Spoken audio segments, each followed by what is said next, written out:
Welcome to School and Around, a podcast hosted by Branching Minds, featuring prominent leaders, subject matter experts, and thought innovators with their perspectives on the current challenges facing K-12 education. I am your host, Larissa Napolitan, a former teacher, instructional coach, and a member of the Branching Minds team, here to lead conversations and to shine a light on phenomenal educators and those that are on a mission to transform our schools and the lives of students. Maybe you've been listening for a while, or this is your first episode. If you like what you hear, would you do us a favor by rating and reviewing us on iTunes? This is a fantastic way to tell us you enjoy what we are creating. Also, if you want more MTSS resources, sign up for our weekly newsletter using the link in our show notes, and check out our website for all the blogs and guides you would ever need about MTSS.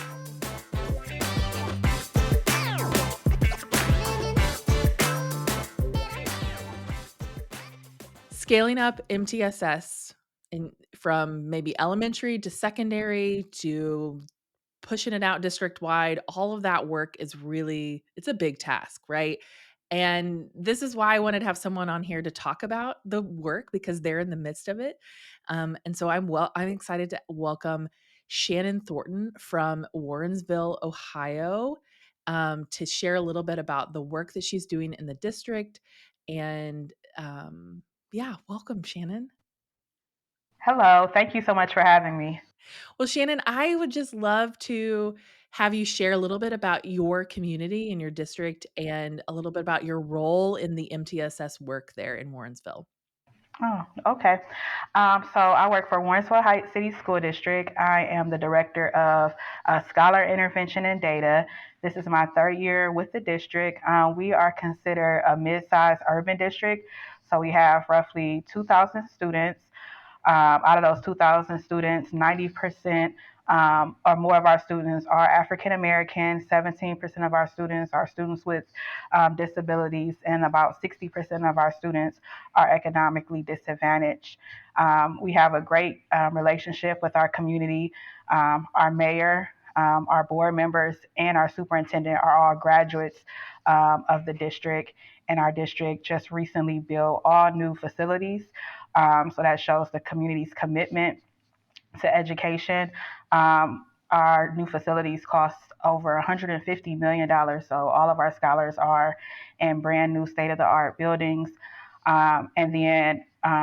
One thing our community is also proud of is about 9 years ago when our superintendent took over, we were at risk of being taken over by the state. We were the lowest performing district in the entire state of Ohio, dead last. Within those 9 years, we were able to go from an F to a C on the state report card, the only district in the state of Ohio to not get taken over by the state of Ohio once they had been put on that list. So we're super proud of that. We're also very proud of that. We were removed from all the lists. The last one was our high school graduation rate. And last school year, we got 5 out of 5 stars on our graduation rate. So we are very, very, very excited about the work that we're doing here in Warrensville. And part of my role when I came on is when we went from the F to the C, that was in 2018, 2019. And that following school year, COVID hit. So we weren't really, as a district, able to continue that growth, or it wasn't really put out into the community or even into the state of that perception of what Warrensville is. So part of my job when I came on was to help pick up the pieces of what COVID had destroyed with the growth of the district, and really put in place and help put into place and help restructure some of the things and systems that were already here, because there were already a lot of great things here when I came on board in 21, 22. Yeah. Well, and I know for so many districts that like they were making progress and then, COVID happened and Mm-hmm. kind of set things back. And so I'm excited to learn a little bit more about that process. Mm-hmm. But before we begin, I love asking kind of a fun question because here at Branching Minds, we talk a lot about like what role, what job did we think we'd have as a kid? I think that's on our Mm-hmm. website. And so I want to ask, because someone asked me this week and I was like, this is a great question. So for you, what did play look like for you as a kid? That's a great question. So I'm an only child. So play looked like when I was a younger child, which is strange. I spent a lot of time with my godfather, who was like 80 years old. So we spent a lot of time gardening. We spent a lot of time watching boring baseball games. Um, and we spent a lot of time around a lot of other old people. So I spent a lot of time listening and sitting around people. He was a superintendent of an apartment building, so I fixed like washers and drains and watched people collect and him collect rent. And then when I was like 10, we moved into a different neighborhood. So I spent a lot of time with kids and a lot of time outside. So riding bikes, skating, water fights, swimming pools, just very riding our bikes is what I remember the most. Like a lot of time playing outside from like 10 up. But under 10, I was with a lot of old people. I'm sure that that has, like, shaped parts of you as an adult now. Absolutely. Yeah, I love that. Okay, well, I thank you so much for sharing about your community and about your role. It sounds so much like the community is really invested into the scholars and Hmm. the students there, and so I would love for you to talk a little bit about where kind of MTSS has come into play in the progress or in the work that you're doing. And maybe even if just like where you're at in the process of implementing MTSS. I'm just kind of curious Mm. about where you've kind of fall in that continuum of implementation. Oh, that's a tough question. So where we are right now is, and I'll just go back to the beginning when I came here. It was right after COVID. It was 21, 22. So we were in a state of emergency. We already had a majority of our kids that were not performing at grade level. So then after COVID, we had so many gaps. So when I came in, it was like really an emergency situation. And our superintendent, with a visionary leader, was able to say, with our ESSER funding, let's invest in people. And let's invest in people with our youngest scholars who the pandemic affected their foundational years. Let's start there. So we hired about 10 intervention reading teachers to support the scholars. We had an NMI block already in place, no new instruction for our reading intervention. So that was an hour every day. Before I got here, we had received a large grant for literacy. So a lot of our teachers were already trained in the science of reading. They had went through letters training. We had a local literacy plan, we had a school improvement plan, we had a decision making framework. So a lot of the nuts and bolts were already built. So a lot of my work my first year was to try to build those details in. So where are these 10 people going to be? Who are they going to service?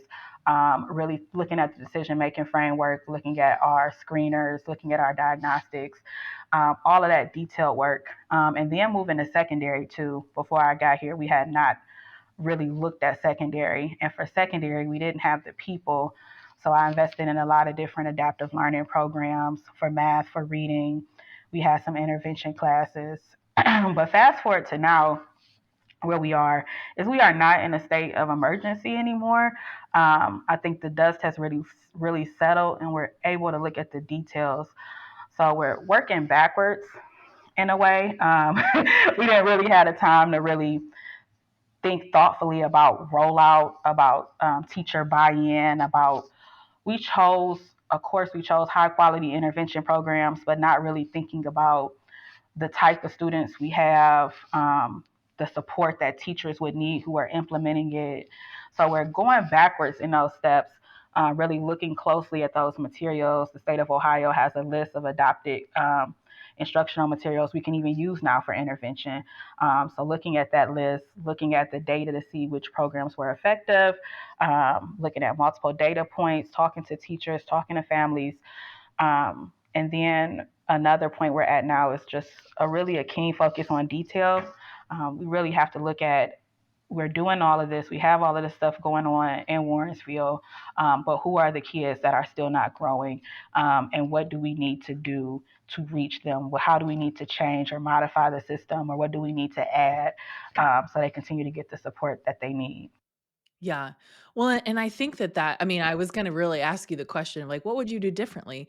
And probably there's maybe because of the way you said of, like, we were in a state of emergency, like, if you didn't have to begin this process in a state of emergency, there may be things that you would have done differently. Like, was it like you said, teacher buy-in and some of that rollout process? Would that have looked different for you? Yeah, so definitely educating more and teacher rollout. So I still sit in meetings I sat in a few meetings a couple times this week, and I overhear people saying, "What is MTSS?" And I just cringe, like, "Oh no!" But then I know it's like 80% of people that do know what MTS is and do know what our MTS, and know we have this like robust system. But there are some people who are not familiar with the acronym. So really, just if I started over from square one, it would really just be educating the staff, educating administrators, educating families, and even students on this is what MTSS is, and this is the difference between it and an intervention class or a test prep class, especially at the secondary level. There was still some confusion around MTSS versus intervention versus it being a class to prepare you for the state test so you graduate. And then also getting like a coalition or a team of people who can champion and speak for it and not in my presence. I definitely feel like now in some instances I am the expert and the one who holds a lot of the knowledge. So my goal is to make sure, working backwards, if I had to do it again, I would do it the other way. But making sure I have a group of people in each building who have the knowledge of the MTSS, who Mm. explain, who can speak to it when I'm not there, when their principal isn't there, when the admin isn't there, and really help onboard people about the systems and all the things we have in place. Um, that would be huge. It's just the education piece and a team of people that can speak to the MTSS besides the administrators. Yeah. I think that you brought up a really good point. I feel like the part of the work of MTSS implementation is like it's not about one person. It can't be, right? Because like if you were just one person, if you leave, then the system kind of It dies falls. with you leaving, right?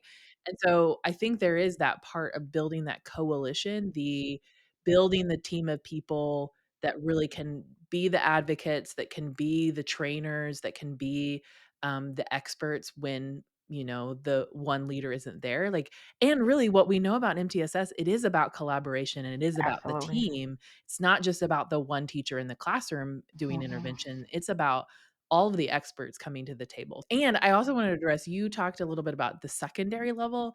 I do think as a former secondary teacher, MTSS is a very different idea, but, like, once you explain MTSS, like, that it's, tiered interventions, they're like, "Oh, well, isn't that like such and such and and Mhm. so they start to put the pieces together that MTSS is really the framework that is the umbrella over all the different kind of initiatives or things that you do, whether that's PBIS or RTI, it kind of just envelops all of the different pieces, and that's sometimes hard because some people think it's just about an acronym, you know?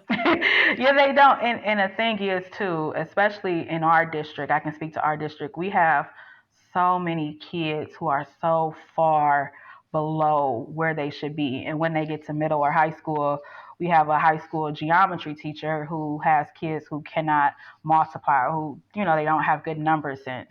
And so that's very, very difficult. So it's a difference between like differentiated instruction and intervention.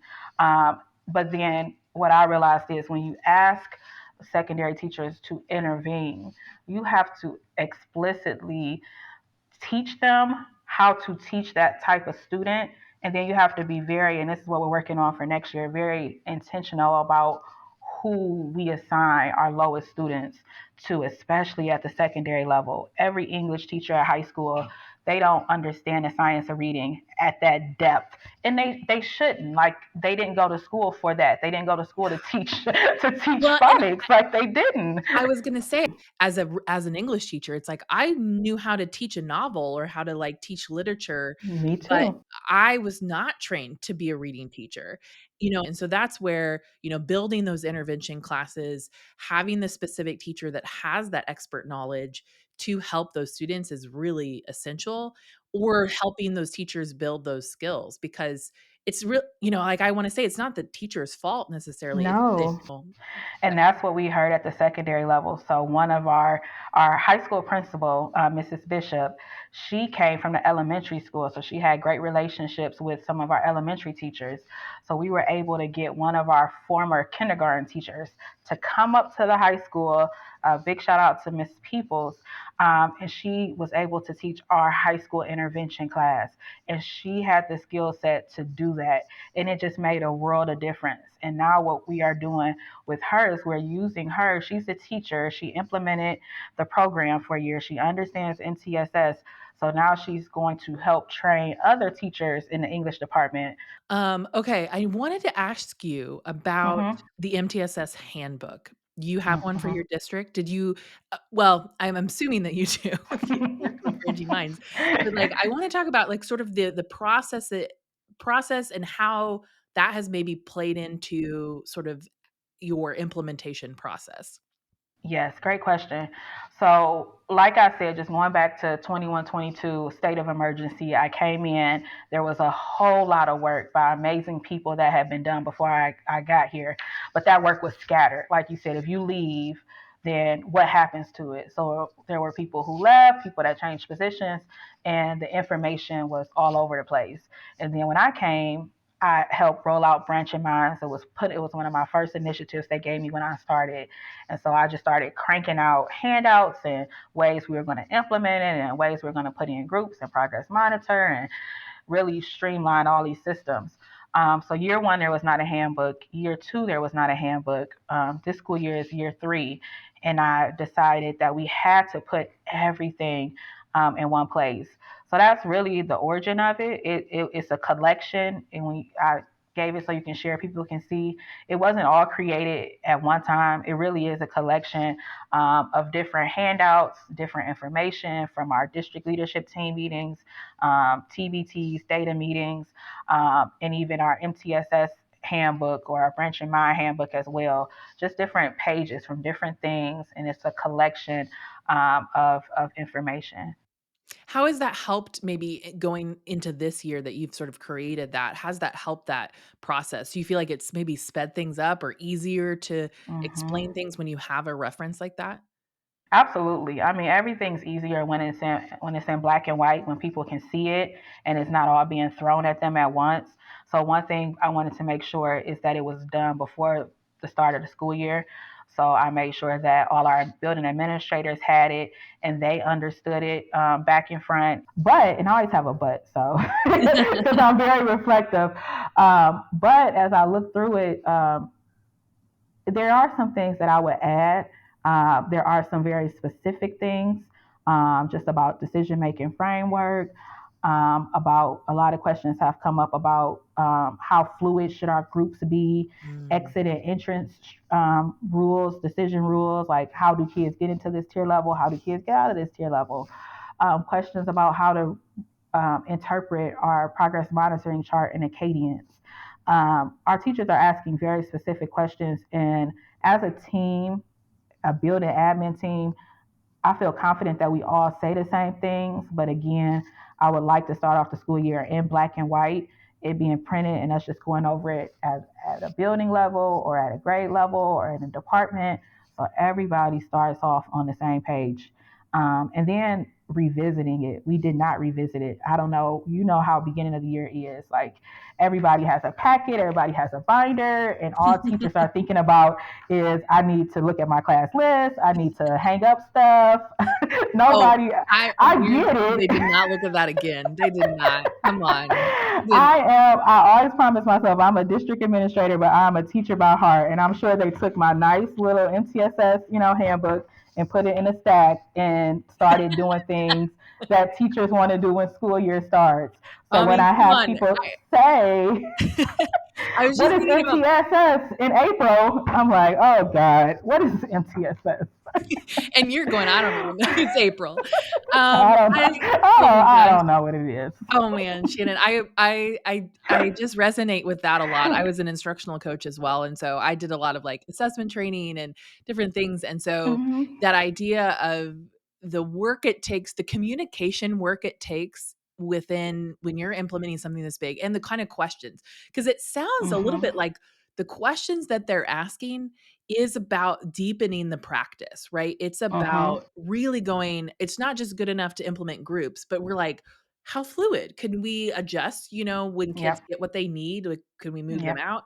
That to Mhm. me is a really good sign that your practice is deepening as you Mhm. go, and I think defining those things and revisiting that handbook is such a great idea because Mhm. we know I MTSS itself isn't super black and white because it's all about the individual student and what the student needs, and so there is a little bit about every year, your groups of students may be different. You may encounter different challenges that you need to have, "Oh, we need to have a protocol for this," and we didn't have one before. And I think that that's just in any kind of work, you have to sort of have a level of fluidity Yes.